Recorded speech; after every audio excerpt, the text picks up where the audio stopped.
রাজপথে নামতে হতো না।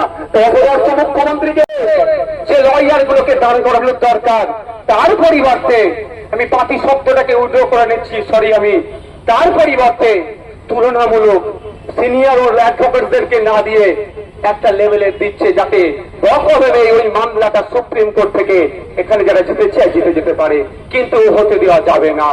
আপনাদের বলে রাখি, এই মুখ্যমন্ত্রীর বিচারিতার কথা সেই জন্যই মাথায় রেখে আমিও সুপ্রিম কোর্টে এই মামলার পাঠিয়েছি পশ্চিম বাংলার ওই অভিযোগ সার্টিফিকেট দেওয়া পেতে তাদের ন্যায় বিচার দেওয়ার জন্য।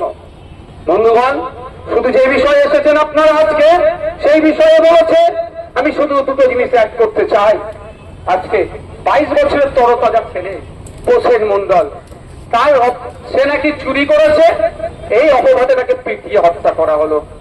আচ্ছা বলুন, যদি কেউ চুরিও করে নাই, অন্যায় করেছে নিশ্চিত ভাবে, তার জন্য প্রশাসন আছে, আইন আছে, বিচার ব্যবস্থা আছে, কিন্তু আমাদের প্রসেন মন্ডলকে পিটিয়ে হত্যা করলো, এই সাহসটা পাচ্ছে কোথায়? সাহসটা পাচ্ছে আমার রাজ্যের প্রশাসনের যিনি প্রধান আছেন, সরকারের যিনি প্রধান আছেন, মাননীয় মুখ্যমন্ত্রীর জন্য। ইসরাত আলম, আমি তার বাড়িতে গিয়েছিলাম, 100 স্কয়ার ফুটের ঘর হবে না। আপনি অবাক হয়ে যাবেন যদি ওর বাড়িতে গিয়ে থাকেন, ভিডিও দেখে থাকেন। 100 স্কয়ার ফুটের খুব বেশি হলে ঘর হবে, সেখানে দুটো সন্তান, একটা ক্লাস 5-এ পড়ে, একটা ক্লাস 1 না 2-তে পড়ে, পরিবারকে নিয়ে থাকে, তারও চোরের অপরাধে হত্যা করা হলো, তাকে পিটিয়ে মেরে দেওয়া হলো। একের পর এক রাজ্যতে গণপিটি বেড়ে যাচ্ছে, কিন্তু অপদার্থ সরকারের কোনো শব্দ খরচ করছে না। তাই এখান থেকে জানিয়ে দিতে চাই, রাজ্য সরকারকে অবিলম্বে বিধানসভায় স্পেশাল বিধানসভা ডেকে এই গণপিটুনি রোধের জন্য সর্বোচ্চ শাস্তির ব্যবস্থা করে বিলকে পাস করানো হোক, সেখানে নওশাদ সিদ্দিকী সরকারের পক্ষে দাঁড়াবে। যদি না করে আমাদেরকে বুঝে নিতে হবে। পারবেন তো নাকি? পারবেন তো নাকি?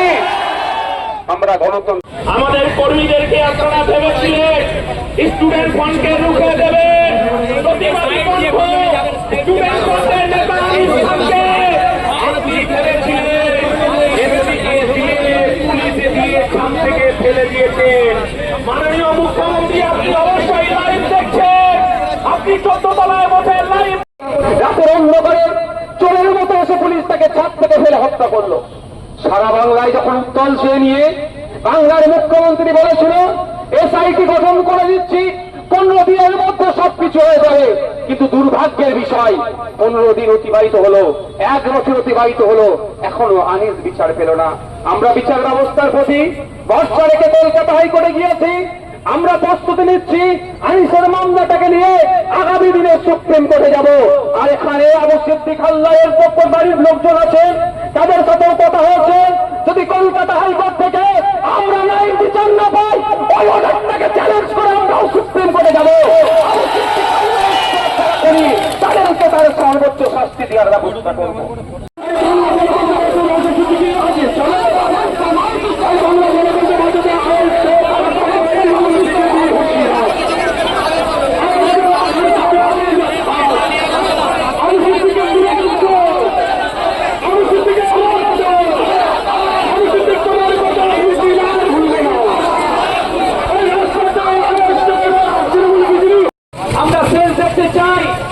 এখন আপনার সামনে কথা বলবেন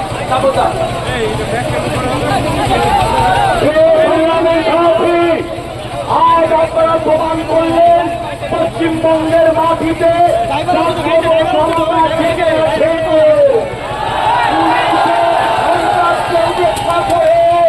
পুলিশ মন্ত্রী ঘুমোচ্ছে, কিন্তু কানুন জেগে আছে।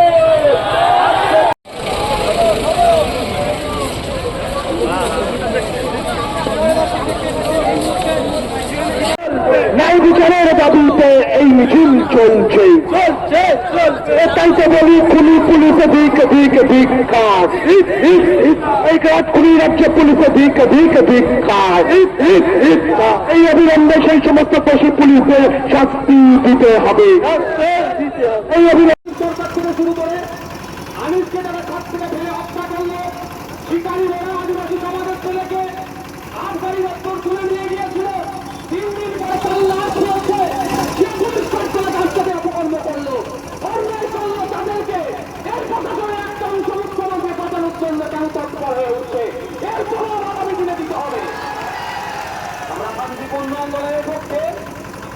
সাংস্কৃতিক ও বঞ্চিত আন্দোলনের পক্ষে বিচার ব্যবস্থার প্রতি সম্মান রক্ষা রাখি। যদি কোনো কলকাতা হাইকোর্টের কোন বিচারপতি যদি আমাদের রাস্তায় আঘাত দেয়, বা সাধারণ মানুষের মনে যদি প্রশ্ন করে বিচার ব্যবস্থার প্রতি যদি আমাদের আস্থা কমে, সেই বিচারপতিকে কিন্তু দায়ভার নিতে হবে। আমরা রাস্তা লিখেছিলাম রাজ্যে, কিন্তু দুর্ভাগ্যের বিষয় আমরা একের পর এক ঘটনা ঘটে যাচ্ছে, সেইগুলোকে ধামাচাপা দেওয়ার জন্য প্রশাসন এবং সরকার তৎপরতা দেখাচ্ছে। আমরা ভুলে যাচ্ছি না